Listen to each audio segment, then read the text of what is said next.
ওমর ফারুক রাদিয়াল্লাহু তাআলা আনহু বলছেন, তাদেরকে বলল, তোমাদের জনপদের সবথেকে গরিব 100 জনের নামের একটা তালিকা দাও।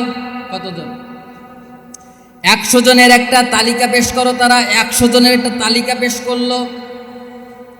হেমসের গভর্নরের নাম সাঈদ ইবনে আমের আল জুমহি। বলেন, সাঈদ ইবনে আমের আল জুমহি। তো ওরা যখন লিস্ট দিল, লিস্টে নাম লেখা, 1 নম্বরে লেখা সাঈদ ইবনে আমের আল জুমহি। তিনি দেশের একজন প্রেসিডেন্ট। ওই দেশের 100 জনের গরিবের তালিকা চাইছে। যে যত বড় গরিব তার রোল তত 1 নম্বরে। ক্লাসে সব থেকে বেশি যে ফার্স্ট হয় তার 1 নম্বরই রোল হয়। সাঈদ ইবনে আমের আল জুমহি ওই দেশের প্রেসিডেন্ট, 1 নম্বর গরিব। ওমর ফারুক রাদিয়াল্লাহু তাআলা আনহু দেখলেন আর অবাক হলেন। বলছে, আমিরুকুম আফখরুকুম, তোমাদের দেশের প্রেসিডেন্ট কি সব থেকে গরিব? বললে, হ্যাঁ, আমাদের দেশের প্রেসিডেন্ট সব থেকে গরিব। আল্লাহু আকবার বলে না। ওমর ফারুক রাদিয়াল্লাহু তাআলা অবাক হলেন। বললেন, এই দুধ আসো, দুধ, রাষ্ট্রদূত শিগগিরই আসো। যাও, হেমসের গভর্নরের কাছে চলে যাও। এই নাও 1000 স্বর্ণ মুদ্রা দিলাম। এটা নিয়ে আমার পক্ষ থেকে সাঈদ ইবনে আমের আল জুমহিকে দিবা। তিনি চলে গেলেন, গিয়ে দরজায় নক করলেন, আসসালামু আলাইকুম ওয়া রাহমাতুল্লাহ, মিন খলিফাতুল মুসলিমিন। মুসলিম জাহানের খলিফাতুল মুসলিমিন আপনার জন্যই মিরারা হাদিয়া পাঠিয়েছে। 1000 স্বর্ণ মুদ্রাই নেন। তাকে বলে দিয়েছে, স্বর্ণ মুদ্রা দিয়ে তুমি আড়ালে লুকিয়ে দেখবা কি ঘটনা ঘটে। স্বর্ণ মুদ্রা হাতে পেয়ে চিৎকার করে ইস্তেরজা করে উঠলেন, ইন্না লিল্লাহি ওয়া ইন্না ইলাইহি রাজিউন। বলেন, ইন্না লিল্লাহি ওয়া ইন্না ইলাইহি রাজিউন। এমন জোরে চিৎকার দিলেন, তার স্ত্রী দৌড়ে আসলেন। কি ঘটে গেল? দৌড়ে এসে বলতেছে, হাল কুতিলা ওমর, ওমর কি ইন্তেকাল করেছে নাকি? ওমরের নাম বললে একজনে, বলে চলে গেল। আর আপনি এভাবে ইস্তেরজা কেন করলেন? আমাদের আমিরুল মুমিনিন ওমর ফারুক রাদিয়াল্লাহু তাআলা আনহু মারা গেছেন নাকি? তিনি বললেন, না, বালিল আমরু আযামু মিন যালিক, ব্যাপারটা তার থেকে বড় কঠিন। তিনি বললেন, হাল কুতিলা ফি মারিকা, কোন এক যুদ্ধে সমস্ত মুসলিম মারা গেল নাকি?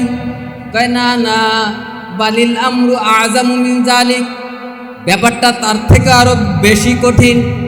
যদি এক যুদ্ধের সংখ্যক মুসলমান যদি মারা যেত, অসুবিধা ছিল না। ওমরে ফারুক আমিরুল মুমিনিন যদি মারা যেত, সেটাও আমার জন্য অসুবিধা ছিল না। কিন্তু ব্যাপারটা তার থেকে আরো বড় কঠিন। কয়, কি ঘটেছে, কি ঘটেছে? কয়, হাল তুঈনিনি ফি যালিক, তুমি আমার অর্ধাঙ্গিনী, আমার স্ত্রী, তুমি আমাকে ওয়াদা করো, তুমি আমাকে সাহস দাও, হাল তুঈনিনি, এই দুর্দিনে তুমি আমার পাশে থাকবে নাকি? স্ত্রী বললেন, হ্যাঁ হ্যাঁ হ্যাঁ স্বামী, আপনি আপনার পাশে থাকবো। বলেন, আপনার কি হয়েছে? উদখিলাত আলাইয়া লিহালাকিল আখিরাহ, পৃথিবী আমার আখিরাত ধ্বংস করার জন্য আমার ভিতরে ঢুকে গিয়েছে। আমার আখিরাত বরবাদ করে দেওয়ার জন্য পৃথিবী আমার আখিরাতের ভিতরে ঢুকে গেছে। নিজের হাতে হাদিয়ে এসেছে 1000 স্বর্ণ মুদ্রা। তিনি সম্পদের লোভ করেননি, বরং তিনি মনে করেছেন ওই অনন্তকাল জিন্দেগি, যেখানে আমরা, আমাদের হিন্দু ভাইরা মনে করে স্বর্গ নরক, আমরা বলি জান্নাত জাহান্নাম, ওই ঘুরে ফিরে একই কথা, লাউয়ার। তাহলে তাদেরও হিসাব আছে, আমাদের হিসাব আছে না নাই? হযরতে আলী রাদিয়াল্লাহু তাআলা আনহু প্রেসিডেন্ট, তিনি বাজার থেকে যাচ্ছিলেন। এমন সময় তার ঘোড়ার পিছন থেকে তার খঞ্জর অথবা তার তরবারি অথবা তার ঢাল পড়ে গেল। কিন্তু যুদ্ধের সময় ঢাল লাগে, তরবারি লাগে, খঞ্জর লাগে। খোঁজাখুঁজির পরে তিনি পাননি। কি হয়ে গেল? কিছুদিন পরে তিনি চিন্তা করলেন খঞ্জর আমার দরকার, বাজারে যাই খঞ্জর কিনে নিয়ে আসি। বাজারে গেলেন, এই চোর যে ওইটা পাইছে এ করছে কি, ওটা পেয়ে সাথে সাথে আর বাজারে নেয়নি, ধোলাই মাজাই করে ও কয়েকদিন পরে নিচ্ছে, যে সাথে সাথে নিলে ধরা খেয়ে যাবে, ও কয়েকদিন পরে নিয়ে গেছে। আর আলী রাদিয়াল্লাহু তাআলা চিন্তা করতেছে অনেক দিন হয়ে গেল খঞ্জরটা পাইলাম না, তো যাই আজকে যাই বাজারে দেখি পাওয়া যায় নাকি। বাজারেও গেছে, ওনার খঞ্জর উনি পেয়ে গেছে। সুবহানাল্লাহ কয় না? খঞ্জর পেয়ে দেখে নিজের জিনিস, ব্যবহৃত জিনিস দেখে কয় এই মাল তো আমার। কয় না, এই মাল আমার। এখন দুইজনের ভিতরে ও কয় আমার, প্রেসিডেন্ট কয় আমার। বলেন তো আমাদের দেশের প্রেসিডেন্ট বা অন্য কোনো যদি প্রেসিডেন্ট হতো, প্রেসিডেন্টের মাল একজনের নিচে, আবার প্রেসিডেন্টের মুখের পরে কয় যায় মাল আমার, কন বিষয়টা কেমন হতো? আমাদের প্রেসিডেন্ট লাগবে না, পাতি নেতাও যদি হয় তার মাল নিজের মাল না, পরের মাল পছন্দ হয়েছে তাই কি করে নেয়? কথা বোঝেন নেই? আর এ তো তার নিজের জিনিস। শাসন আমলের কথা বলতেছি, মুসলমানের শাসন আমল। বিচারকের কাছে বিচার গেল,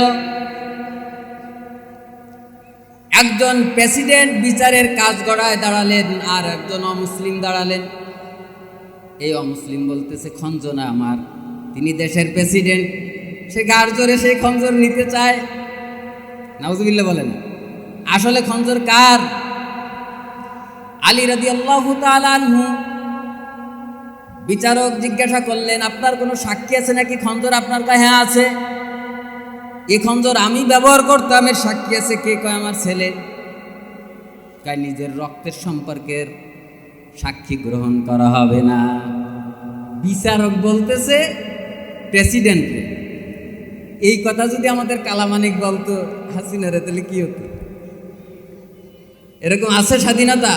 বিচারের স্বাধীনতাকে ধ্বংস করে দেওয়া হয়েছে। কথা বলেন ঠিক কিনা?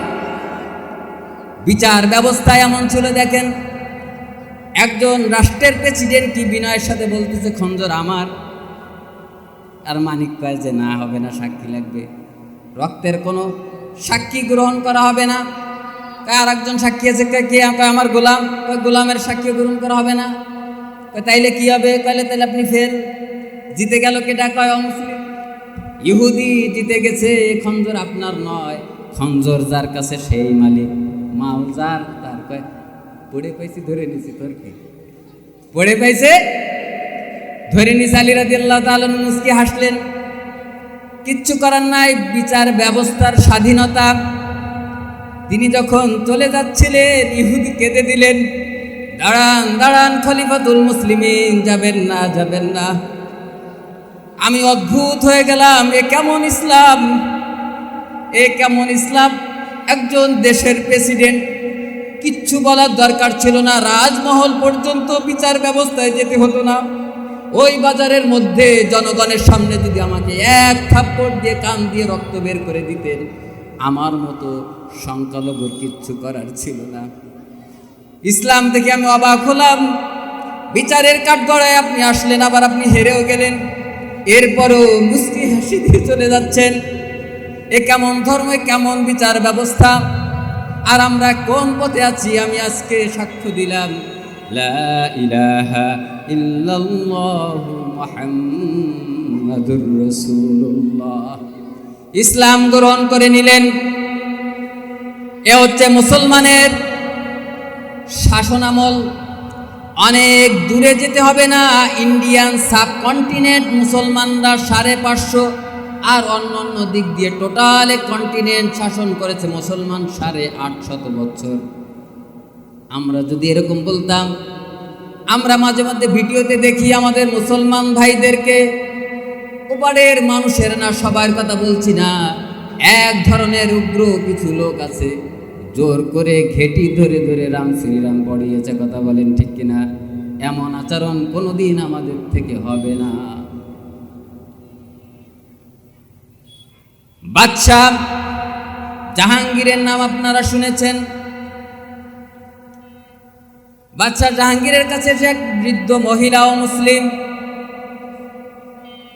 এসে বলছে আমার ছেলে বিবাহ করেছে, ছেলে সেনাবাহিনীতে চাকরি করে অথবা ব্যবসায়িক কাজে দূরে থাকে, আমার পুত্রবধূ বাড়িতে থাকে, আমি বৃদ্ধ বুড়ি মানুষ, কয়দিন থেকে একজন নেতা টেতা হবে, খুব বিরক্ত করে, আলটিমেটাম দেয়, এত সময়ের মধ্যে এমন কিছু করে দেব। আজকের রাত্রে শেষ ঘোষণা দিয়েছে বাড়িতে হামলা করবে জাহাঙ্গীর। তুমি যদি এর বিচার না করো তাহলে বুঝবো মুসলমানের দেশে আমরা সংখ্যালঘুর, আমরা অমুসলিমরা নির্যাতনের শিকার। বাস্তা জাহাঙ্গীর অস্থির হয়ে পড়লেন। রাত্রি যখন ঘনিয়ে আসলো, ঠিক ওই শত্রু যখন বাড়িতে প্রবেশ করেছে, তিনি পিছনে পিছনে গেলেন। ভিতরে যখন ঘরের ভিতরে চলে গেলেন, বারান্দায় টিম টিম করে আলো জ্বালিয়ে বসে আছে বৃদ্ধ বুড়ি, কিচ্ছু বলতে পারে না, অস্ত্রের মুখে চুপচাপ বসে আছে। বাদশা জাহাঙ্গীর সেখানে ঢুকলেন। ইতিহাস বলে বুড়িমাকে বললেন, শিগগিরই তুমি আলো নিভাও। আলো কেন নিভাবে? আলো যদি তুমি নিভিয়ে ফেলো তাহলে শত্রুকে ধরতে তোমার কষ্ট হবে। না না না, তুমি আলো নিভিয়ে দাও। আলো নিভানোর সঙ্গে সঙ্গে দৌড়ে গিয়ে ঘরের ভিতরে যে এ সন্ত্রাসীকে এমনভাবে ধরে সঙ্গে সঙ্গে তার গর্দানে ছুরি লাগিয়ে তার মাথাটা আলাদা করে দিল, মুষ্টিবদ্ধ তার চুল এরকম ধরে বাইরে নিয়ে আসলো। বুড়িমা তাড়াতাড়ি এবার আলো জ্বালাও। আলো জ্বালানো হলো। আলোতে মাথাটা দেখে একটা দীর্ঘশ্বাস ছাড়লেন, খুশি হলেন, আলহামদুলিল্লাহ বললেন বুড়িমা শিগগিরই পানি নিয়ে আসো। মাথাটা হাত থেকে ছেড়ে দিলেন। পানি আনার পরে এত পরিমাণে পানি খাচ্ছে। বুড়িমা অবাক, কি ব্যাপার, আপনি এত পানি খাচ্ছেন কেন, আর আলো কেন নিভাতে বললেন? তিনি বললেন, যখন তুমি আমাকে বলেছ বুড়িমা এ জনপদে তোমরা মাজলুম, সেই সকাল থেকে এ পর্যন্ত আমি এক ঢোক পানি খাইনি। আমি বলেছিলাম যে কে এই দুর্নীতি করছে, সংখ্যালঘুদের পরে অমুসলিমদের পরে এই নির্যাতন কে করছে? এ জনপদের মধ্যে আমি প্রেসিডেন্ট, আমার সন্তান ছাড়া এই কাজ কেউ করতে পারে না। আমার বিশ্বাস মনে হচ্ছিল এটা, কিন্তু সন্তান যত বড়ই খারাপ হোক না কেন, পিতামাতার কাছে তিনি কে? মায়া লাগে কি লাগে না? যত বড়ই সন্ত্রাস হোক, মা বাবার কাছে কিন্তু সে প্রিয়। আমার নিজের সন্তান যদি হয়, আমি হত্যা করতে কষ্ট পাবো, বিচারের ফয়সালা করতে পারবো না। এ কারণে আমি বিয়ে দিতে বলেছিলাম, কিন্তু যখন তুমি আলো জ্বালিয়েছ দেখি যে না না না, এরকম জঘন্য কাজ আমার সন্তান করে নাই। আমি খুশি হয়ে গেলাম, কিন্তু আমি পানির জন্য সকাল থেকে পর্যন্ত পানি খাইনি, ওয়াদা করেছিলাম এই বদমাইশের উচিত শিক্ষা না দিয়ে আমি এক গ্লাস পানি পান করব না। সুবহানাল্লাহ বলে না? এটা কাদের শাসন আমল? কারা শাসন করেছে? মুসলমানদের শাসন আমল। ইহুদি এসেছে, দলিল নকল করে নিয়ে আসছে। দলিল, জমি কিন্তু এক মুসলমানের জমি কিন্তু এই ইহুদি নকলবাজ, দলিল টলিল নকল সাজিয়ে সে বলতেছে আমিরুল মুমিনিন, এই জমির মালিক আমি। কিন্তু মুসলমান দাবি করতে চায়, সমস্ত কিছু শুনলেন, তারও দলিল আছে, কোন দিকে রায় দিবে? ছেড়ে দিই, আলোচনা ছেড়ে দিই। দেখেন এদিকে তাকান, সব ওই দিক চোখ। এটা তো তাফসির মাহফিল, আর একদিক তাকানো যায়? ছেড়ে দিয়ে আসতে চলে যাও, আমারে ভালো করেই আপনারা চেনেন। আপনি সিংহ পুরুষ, আপনার মর্যাদার কথা বলছি, আপনার ইতিহাস আপনি জানবেন না? রায় দিয়ে দিলেন, হবে না, এরকম করে হয় না। রায় দিয়ে দিলেন কার পক্ষে? বলল যে কসম যে কাটতে পারবে, কসম। মিথ্যা কসম তো কোনো মুসলিম কাটতে পারে? ও মিথ্যা কসম আগে আগে কেটে ফেলেছে। আসলে জমির মালিক সে না, কিন্তু কসম কাটার পরে তার পক্ষে রায় দিয়ে দিলেন, আর মুসলমান মেনে নিলেন। সেখানেও একই অবস্থা। অবাক বিস্ময় হলেন, জমি ফেরত দিয়ে দিলেন। আমাদের শাসনামল, আমাদের ঐতিহ্য, ইতিহাস আমরা নিজেরা ভুলে যাওয়ার কারণে আজকে আমাদের থেকে জুলুম অনেক সময় হয়ে বসে। কিন্তু মুসলমানের রীতি এটা নয়, কথা বলেন ঠিক কিনা? ওমরে ফারুক রাদিয়াল্লাহু তাআলা আনহু, রাত যত গভীর হয় বিভিন্ন দেশের নেতা নেত্রীরা তাদের প্রোটোকল আরও বাড়ায়। হুমকি আছে না নাই, টুস করে মেরে দিতে পারে। কিন্তু ওমরে ফারুক রাদিয়াল্লাহু তাআলা আনহু তিনি রাতের আধারে অলিতে গলিতে ঘুরতেন, কোনো মানুষের বাড়ি খাবারের ঘাটতি আছে কিনা, অসহায় কিনা, কোনো জিনিসের প্রয়োজন কিনা। গভীর রজনী ওমরে ফারুক রাদিয়াল্লাহু তাআলা আনহু হাঁটছেন, হঠাৎ করে মরুভূমির ভিতরে দেখে টুকটুক করে একটা আলো জ্বলে, দুটো বাচ্চা কাঁদতেছে ক্ষুধার যন্ত্রণায়। ওমরে ফারুক রাদিয়াল্লাহু তাআলা আনহু কাছে গেলেন, গিয়ে উঁকি মেরে দেখে মহিলা আগুন জ্বালাচ্ছে আর বাচ্চা দুটো কাঁদছে ক্ষুধার যন্ত্রণায়। মহিলা খালি বলতেছে এই তো হয়ে গেল একটু পরে খাবার দিব। আসলে তো খাবার না, ওর ভিতরে হাড়ির ভিতরে পাথর দিয়ে জ্বালাচ্ছে ওই বাচ্চাদেরকে সান্ত্বনা দেওয়ার জন্য। ওমরে ফারুক বললেন, কি ব্যাপারে, বাচ্চা দুটোকে কেন কষ্ট দেওয়া হচ্ছে? এত সময় লাগে নাকি রান্না করতে? বাচ্চা হাউমাউ করে কাঁদছে, কেন দেওয়া হচ্ছে না? মহিলা বলে যে আমরা অন্য স্টেট থেকে এসেছি, এই স্টেটের বাসিন্দা আমরা নই। ভেবেছিলাম এই স্টেটের মালিক নাকি কর্তা, নাকি শাসনকর্তা, শাসক। ওমরে ফারুক রাদিয়াল্লাহু তাআলা আনহু তিনি বলো দয়াশীল, তার কাছে এসেছিলাম, আমরা একটু খাবারের ব্যবস্থা হবে, কিন্তু আসলে না, আমাদের বাড়িতে খাবার পৌঁছয়নি। ওমরে ফারুক দৌড় দিয়ে চলে গেলেন, আসলাম কোথায়? বাইতুল মালের যিনি রক্ষণাবেক্ষণ করেন, আসলাম তুমি কোথায়, এদিকে আসো। চেয়ারম্যান সাহেব তিনিও তো বাইতুল মাল, তিনিও তো দৌড়ে বেড়ায়। এই শীতকালে কার কম্বল লাগবে, কার বিজিবির কাঠ লাগবে, আছে না নাই? তিনিও দৌড়ে, নামের সাথে মিলে গেছে, আলহামদুলিল্লাহ বলেন। আসলাম ভাইকে জনগণের সেবা করার দীর্ঘ সময় একেবারে মন থেকে সেবা করার তৌফিক দান করেন। আসলাম কোথায়? আসলাম এদিকে আসো, এদিকে আসো। শিগগিরই বাইতুল মালের দরজা খোলো, আটা ভরো, বস্তা ভরো, সব কিছু ভরা হলো। আসলাম যখন নিজের মাথায় তুলতে গেছে, কয় না না না, ওই বস্তা আমার মাথায় তুলে দাও। যে দৃশ্য দেখে এসেছি, এই দৃশ্য যদি কিয়ামতের দিন আল্লাহ তাআলা আমাকে বিচারের কাঠগড়ায় দাঁড় করায়। মাথায় নিয়ে দৌড়ে গেলেন, গিয়ে মাকে বলতেছে শিগগিরই রান্না করো। ততক্ষণে বাচ্চা দুটো ঘুমিয়ে পড়েছে, একজনে আটা খামির করেছে আর একজনে তাড়াহুড়া করে রুটি তৈরি করা হয়েছে, সবজি ভাজি করা হয়েছে। এরপরে বাচ্চাদেরকে উঠানো হলো। ওমরে ফারুক রাদিয়াল্লাহু তাআলা আনহু রুটি ছিঁড়েছেন। রুটি ছিঁড়ে যখন দুই বাচ্চা এগিয়ে নিয়ে আসছে, এ বাচ্চার মুখ আসে, ও বাচ্চার মুখ আসে, কার মুখে দিবে দ্বিধাদ্বন্দ্বে পড়ে গেছে, দুইজনও ক্ষুধার্ত, এরকম ক্ষুধা। তখন ওই মহিলা ডাক দিয়ে বলছে, আহারে, এত ভালো মানুষ আমি পৃথিবীতে দেখি নাই। আজকে যদি মদিনার প্রেসিডেন্ট ওমর না হয়ে যদি তুমি হতে, তাহলে গরিব দুঃখীদের কতই ভালো হতো। ওমরে ফারুক রাদিয়াল্লাহু তাআলা আরো চিন্তিত হয়ে গেলেন। তিনি বললেন, মাগো, তুমি আগামী দিন সভা সংসদে তুমি যেও, দেখি তোমার জন্য কিছু করা যায় কিনা। সকালে যখন মহিলা সেখানে পৌঁছলেন, তিনি জিজ্ঞাসা করলেন, প্রেসিডেন্ট কোথায়?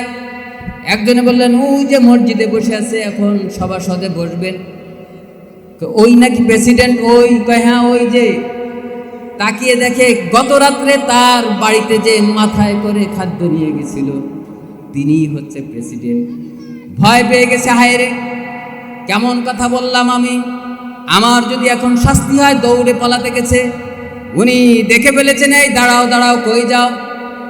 বুড়িমা বলতেছে, আমাকে ক্ষমা করে দেন, আমি বুঝতে পারিনি আপনি দেশের প্রেসিডেন্ট, আমাকে ক্ষমা করে দেন।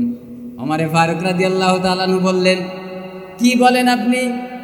কিয়ামতের দিন আপনি যদি আমাকে বিচারের কাঠগড়ায় দাঁড় করিয়ে দেন, আপনার কাছে আমি ক্ষমা চাই, সময় মতো আপনাকে আমি খাবার দিতে পারিনি, কিয়ামতের দিন আপনি আমাকে আসামির কাঠগড়ায় দাঁড় করিয়েন না। আল্লাহু আকবার। এ মুসলমানের শাসন। ওমর ফারুক রাদিয়াল্লাহু তাআলা আনহু তাকে আরো কিছু দিয়ে দিলেন। চলে আসলেন ওমর ফারুক রাদিয়াল্লাহু তাআলা আনহু এমন একজন শাসক, যদি কোনো রাষ্ট্রের জুলুম নির্যাতন হয় আর তিনি যদি সেখানে যান, ঘোষণা দেন আমি অমুক রাষ্ট্রে যাব, ওই রাষ্ট্রের প্রেসিডেন্ট যুদ্ধের জন্য প্রস্তুতি গ্রহণ করে না, আগে থেকে চাবি নিয়ে বসে থাকে, যুদ্ধ করা লাগবে না, তোমারে বড় ভয় পাই, এই যে চাবি, এই যে সব কিছু থাকলো, দেশ তোমার। ইন্না শাইতানা খাফাল উমরা, ওমরকে ইবলিস শয়তান প্রচণ্ড ভয় পায়, তিনি হচ্ছে ওমর। এমন ওমর, এমন ব্যক্তিত্ব সম্পন্ন মানুষ, জুমার খুতবা দিয়েছেন লাঠি হাতে। যখন জুমার খুতবা দাঁড়িয়ে দিতে গিয়েছেন, এমন সময় দেখে রাষ্ট্রীয় কোষাগার থেকে প্রত্যেককে যে কাপড় দেওয়া হয়েছিল, এই কাপড়ে জুব্বা হয় না, খাটো জামা হয়, জুব্বা হয় না, খাটো জামা হয়। কিন্তু ওমরে ফারুক জুমার খুতবা দিতে উঠেছেন, কিন্তু তার ওই একই কাপড়ের জামা লম্বা। একজন যুবক দাঁড়িয়ে গেল, দাঁড়ান, আপনি জুমার খুতবা দেওয়ার আগে আমার কথা শুনতে হবে। কথা বলছে কার সাথে? ওমরের সাথে। ওমর নরম না গরম? এত বড় আস্পর্ধা কারোর আছে নাকি? তিনি বললেন, বলো কি হয়েছে? বললেন যে রাষ্ট্রীয় কোষাগার থেকে সবাইকে তো একটা করে জামার পিস দিয়েছেন, জামা তো আমরাও বানাইছি, তা তো হাঁটু পর্যন্ত যায় না, এই একই কাপড় দিয়ে দেখা যায় আপনি জামা বানাইছেন, এই জামা লম্বা হতে হতে টাকনু পর্যন্ত গেল কি করে? আপনি রাষ্ট্রীয় মাল সারাই করে বেগুন পাড়া বানিয়েছে।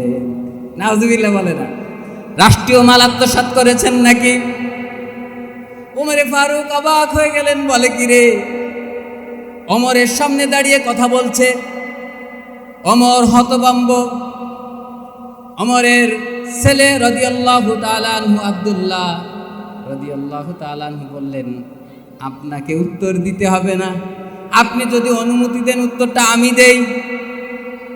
মৌন সম্মতি। তিনি চুপ থাকলেন। আব্দুল্লাহ দাঁড়িয়ে বলছে, এই শোনো, সবাই তো জামা পেয়েছে, সিট পেয়েছে, জামা বানিয়েছে, কই আমি তো জামা গায়ে দেই নেই।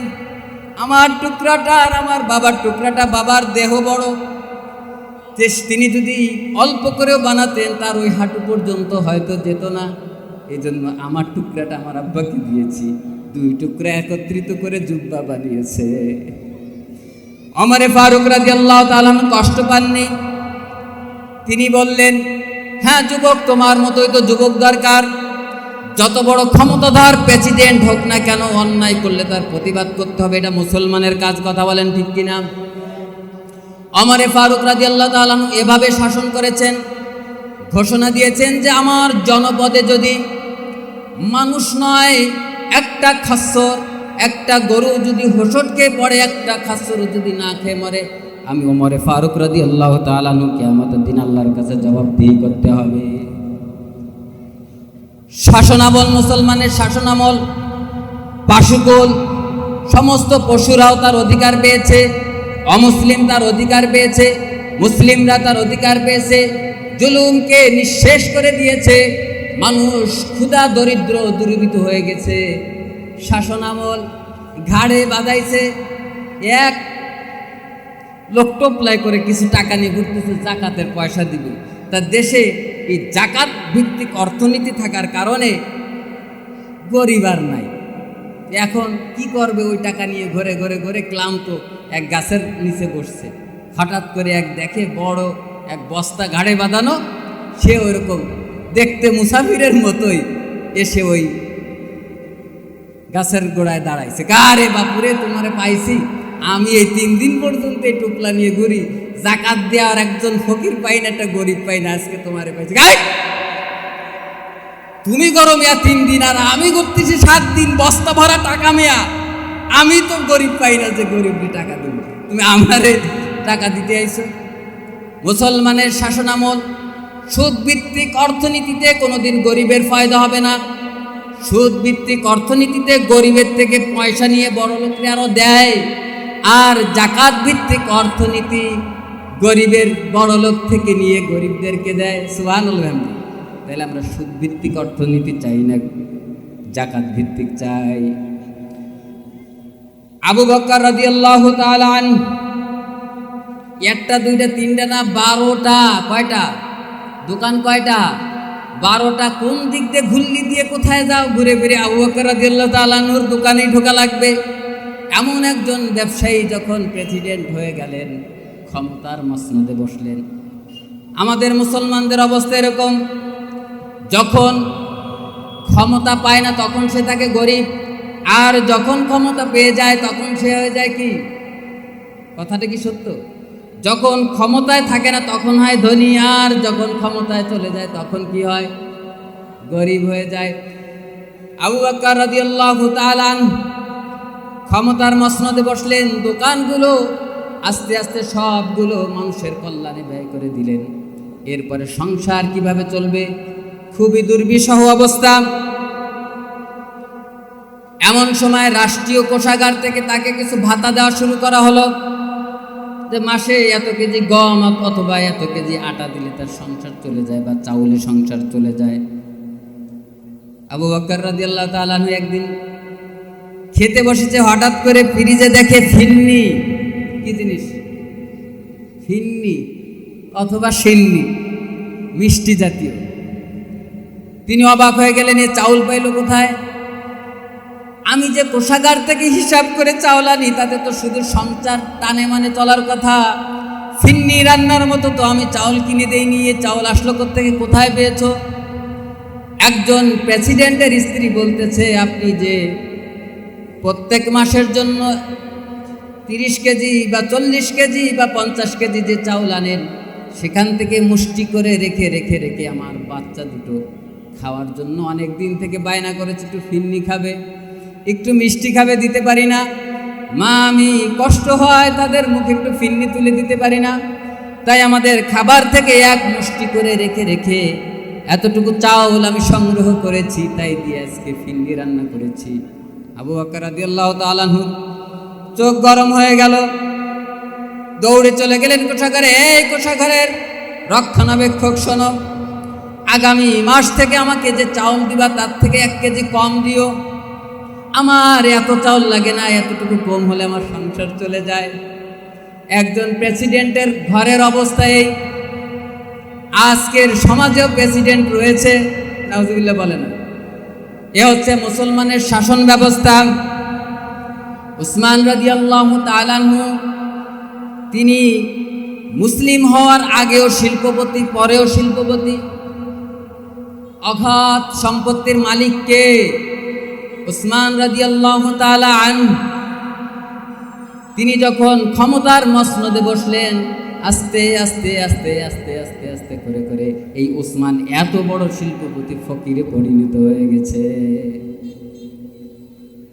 আমাদের প্রথম পাঠ, এই কথাগুলো আমরা আমাদের অমুসলিম ভাইদেরকে শোনাচ্ছি। আপনাদেরকে এই যে জঙ্গিবাদের ট্যাবলেট খাওয়ানো হয়েছে, মুসলমানদেরকে সন্ত্রাসী শেখানো হয়েছে, আমরা আমাদের একটু ইতিহাস আপনাদেরকে শোনালাম।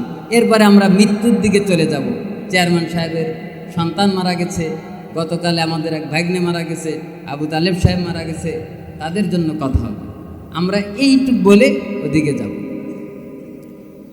খলিফাতুল মুসলিমিন ওমর ফারুক রাদিয়াল্লাহু তাআলা আনহু হেমসে চিঠি পাঠিয়েছেন, এই হেমসের কারা আছো আমার সাথে দেখা করো, তোমাদের জন্য একটা বরাদ্দ দিব। বরাদ্দ দেয় না চেয়ারম্যানরা। 50 জনের একটি কাফেলা এসেছে। আসার পরে ওমর ফারুক রাদিয়াল্লাহু তাআলা আনহু বলছেন, তোমাদের হেমসে, আমরা তো এক একটা দেশের এক একজন প্রেসিডেন্ট, মুসলিম ছিল একটা খেলাফা, সমস্ত দেশের প্রেসিডেন্ট আছে, কিন্তু তারা হচ্ছে গভর্নর। এই সমস্ত প্রেসিডেন্টের আবার আর একজন প্রেসিডেন্ট আছে, আমির, আমিরুল মুমিনিন। কথা বুঝতে পেরেছেন? এই যেমন এদেশে শেখ হাসিনা ছিল, ওই দেশে দাদাবাবু ছিল, সেই দেশে ওয়াং সাং কি তো সূচি, এই সূচিপত্র ছিল না, এ সবার আবার আর একজন ছিল। তো হেন্সের যিনি গভর্নর, যিনি প্রেসিডেন্ট, সেখান থেকে কয়জন আসছে সবাই মনে হয় বোঝে নাই। কয়জন? আরো জোরে বলেন কয়জন? 50 জন এসেছে। তাদেরকে বলল, তোমাদের জনপদের সব থেকে গরিব 100 জনের নামের একটা তালিকা দাও। কতজন? 100 জনের একটা তালিকা পেশ করো। তারা 100 জনের একটা তালিকা পেশ করলো। হেন্সের গভর্নরের নাম সাঈদ ইবনে আমের আল জুমহি। বলেন, সাঈদ ইবনে আমের আল জুমহি। তো ওরা যখন লিস্ট দিল, লিস্টে নাম লেখা, 1 নম্বরে লেখা সাঈদ ইবনে আমের আল জুমহি। তিনি দেশের একজন প্রেসিডেন্ট। ওই দেশের 100 জনের গরিবের তালিকা চাইছে। যে যত বড় গরিব তার রোল তত 1 নম্বরে। ক্লাসে সব থেকে বেশি যে ফার্স্ট হয় তার 1 নম্বরই রোল হয়। সাঈদ ইবনে আমের আল জুমহি ওই দেশের প্রেসিডেন্ট, 1 নম্বর গরিব। ওমরে ফারুক রাদিয়াল্লাহু তাআলা আনহু দেখলেন আর অবাক হলেন। বলছে, আমিরুকুম আফখরুকুম, তোমাদের দেশের প্রেসিডেন্টই সব থেকে গরিব? বললে, হ্যাঁ, আমাদের দেশের প্রেসিডেন্ট সব থেকে গরিব। আল্লাহু আকবার বলে না। ওমরে ফারুক রাদিয়াল্লাহু তাআলা অবাক হলেন। বললেন, এই দুধ আসো, দুধ, রাষ্ট্রদূত শিগগিরই আসো। যাও, হেন্সের গভর্নরের কাছে চলে যাও। এই নাও 1000 স্বর্ণ মুদ্রা দিলাম। এটা নিয়ে আমার পক্ষ থেকে সাঈদ ইবনে আমের আল জুমহিকে দিবা। তিনি চলে গেলেন, গিয়ে দরজায় নক করলেন, আসসালামু আলাইকুম ওয়া রাহমাতুল্লাহ, মিন খলিফাতুল মুসলিমিন। মুসলিম জাহানের খলিফাতুল মুসলিমিন আপনার জন্যই মিরারা হাদিয়া পাঠিয়েছে। 1000 স্বর্ণ মুদ্রাই নেন। তাকে বলে দিয়েছে, স্বর্ণ মুদ্রা দিয়ে তুমি আড়ালে লুকিয়ে দেখবা কি ঘটনা ঘটে। স্বর্ণ মুদ্রা হাতে পেয়ে চিৎকার করে ইস্তেরজা করে উঠলেন, ইন্না লিল্লাহি ওয়া ইন্না ইলাইহি রাজিউন। বলেন, ইন্না লিল্লাহি ওয়া ইন্না ইলাইহি রাজিউন। এমন জোরে চিৎকার দিলেন, তার স্ত্রী দৌড়ে আসলেন। কি ঘটে গেল? দৌড়ে এসে বলতেছে, হাল কুতিলা ওমর, ওমর কি ইন্তেকাল করেছে নাকি? ওমরের নাম বলল একজনে, বলে চলে গেল। আর আপনি এভাবে ইস্তেরজা কেন করলেন? আমাদের আমিরুল মুমিনিন ওমরে ফারুক রাদিয়াল্লাহু তাআলা আনহু মারা গেছেন নাকি? তিনি বললেন, না, বালিল আমরু আযামু মিন যালিক, ব্যাপারটা তার থেকে বড় কঠিন। তিনি বললেন, হাল কুতিলা ফি মারিকা, কোন এক যুদ্ধে সমস্ত মুসলিম মারা গেল নাকি? কয়, না না, বালিল আমরু আযামু মিন যালিক, ব্যাপারটা তার থেকে আরো বেশি কঠিন। যদি এক যুদ্ধের সংখ্যক মুসলমান যদি মারা যেত, অসুবিধা ছিল না। ওমরে ফারুক আমিরুল মুমিনিন যদি মারা যেত, সেটাও আমার জন্য অসুবিধা ছিল না। কিন্তু ব্যাপারটা তার থেকে আরো বড় কঠিন। কয়, কি ঘটেছে, কি ঘটেছে? কয়, হাল তুঈনিনি ফি যালিক, তুমি আমার অর্ধাঙ্গিনী, আমার স্ত্রী, তুমি আমাকে ওয়াদা করো, তুমি আমাকে সাহস দাও, হাল তুঈনিনি, এই দুর্দিনে তুমি আমার পাশে থাকবে নাকি? স্ত্রী বললেন, হ্যাঁ হ্যাঁ হ্যাঁ স্বামী, আপনি আপনার পাশে থাকবো। বলেন, আপনার কি হয়েছে? উদখিলাত আলাইয়া লিহালাকিল আখিরাহ, পৃথিবী আমার আখিরাত ধ্বংস করার জন্য আমার ভিতরে ঢুকে গিয়েছে। আমার আখিরাত বরবাদ করে দেওয়ার জন্য পৃথিবী আমার আখিরাতের ভিতরে ঢুকে গেছে। নিজের হাতে হাতিয়ে এসেছে 1000 স্বর্ণ মুদ্রা। তিনি সম্পদের লোভ করেননি, বরং তিনি মনে করেছেন ওই অনন্তকাল জিন্দেগি, যেখানে আমরা আমাদের হিন্দু ভাইরা মনে করে স্বর্গ নরক, আমরা বলি জান্নাত জাহান্নাম, ওই ঘুরে ফিরে একই কথা, লাউয়ার। তাহলে তাদের ওই হিসাব আছে, আমাদের হিসাব আছে না নাই? তিনি ওখানে স্বর্গ চেয়েছেন, নরক চান নাই, জান্নাত চেয়েছেন। এই পৃথিবীর লোভ লালসা মানুষের জীবনকে ওই স্বর্গ নষ্ট করে দেয়, জান্নাত নষ্ট করে দেয়। কথা বলেন ঠিক কিনা? পৃথিবীর লোভ মানুষকে ধ্বংস করে দেয়। তিনি বুঝতে পেরেছেন, তিনি বললেন, স্ত্রী ভোর হবার আগে এই স্বর্ণ মুদ্রা যেন ঘরে না থাকে। কষ্ট হচ্ছে আপনাদের? আপনাদের কষ্ট হচ্ছে? ইতিহাস শোনাচ্ছি। ভোর হওয়ার আগে এই স্বর্ণ মুদ্রা গরিবের মাঝে বিলি করে দিতে হবে। সকাল হতে দেয়নি, সমস্ত স্বর্ণ মুদ্রা বিলি করে দেওয়া হয়েছে। এই ঘটনা যখন এই রাষ্ট্রদূত সব কিছু অবলোকন করেছেন, এরপরে আমিরুল মুমিনিন খলিফাতুল মুসলিমিনের কাছে চলে গেছেন, যে বলছেন ঘটনাই। উমরে ফারুক অবাক, এ কেমন কথা? একজন দেশের প্রেসিডেন্ট এত গরিব, আবার আমার পক্ষ থেকে তাকে কিছু হাদিয়া পাঠালাম, তিনি সেটা গ্রহণ করলেন না, গরিবের মাঝে বিলায় দিলেন। এই লোকের সাথে, এই বুজুর্গের সাথে আমার সাক্ষাৎ না করলে হবে না। যাও রাষ্ট্রদূত, যাও, যে সেখানে বলো কি এদিক এদিক এদিক এদিক এদিক। এবার আবার কারে পাঠাইছে? সে নিজেই তো আইছে শুনতে, কি তাহলে সেই তো আইছে আমারে দেখতে, আপনি তো তারে দেখবেন, এদিক দেখেন। রাষ্ট্রদূত একবার পাঠাইছিল, এবার আবার পাঠাইছে। এইবার বলছে যাও, কাতিয়া নাংলা বাজারে যেরকম স্টেজ করছে, জনগণরে ডাক দিও, ডাক দাও, সুবহানাল্লাহ বলেন, জনগণকে একত্রিত করো আর হেমসের গভর্নরে ডাকো, আমি সংবাদ সম্মেলন করব, জনগণের মতামত নিব। আসলে ঘটনা কি? এমনও মানুষ হয় নাকি লোভহীন একজন মানুষ? এমন আল্লাহওয়ালার সাথে আমি সাক্ষাৎ করতে চাই।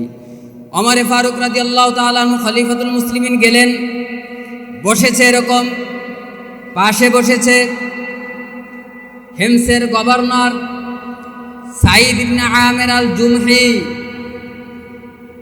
জনগণকে বলতেছে, তোমাদেরকে আমি একজন প্রেসিডেন্ট নির্বাচিত করেছিলাম, খেদমতে আছে, তোমাদের রক্ষণাবেক্ষণ করছে, তোমাদের খাদেম হিসাবে আমি দিয়েছি। বলো তো এই লোকের ব্যাপারে তোমাদের কোনো অভিযোগ আছে কিনা?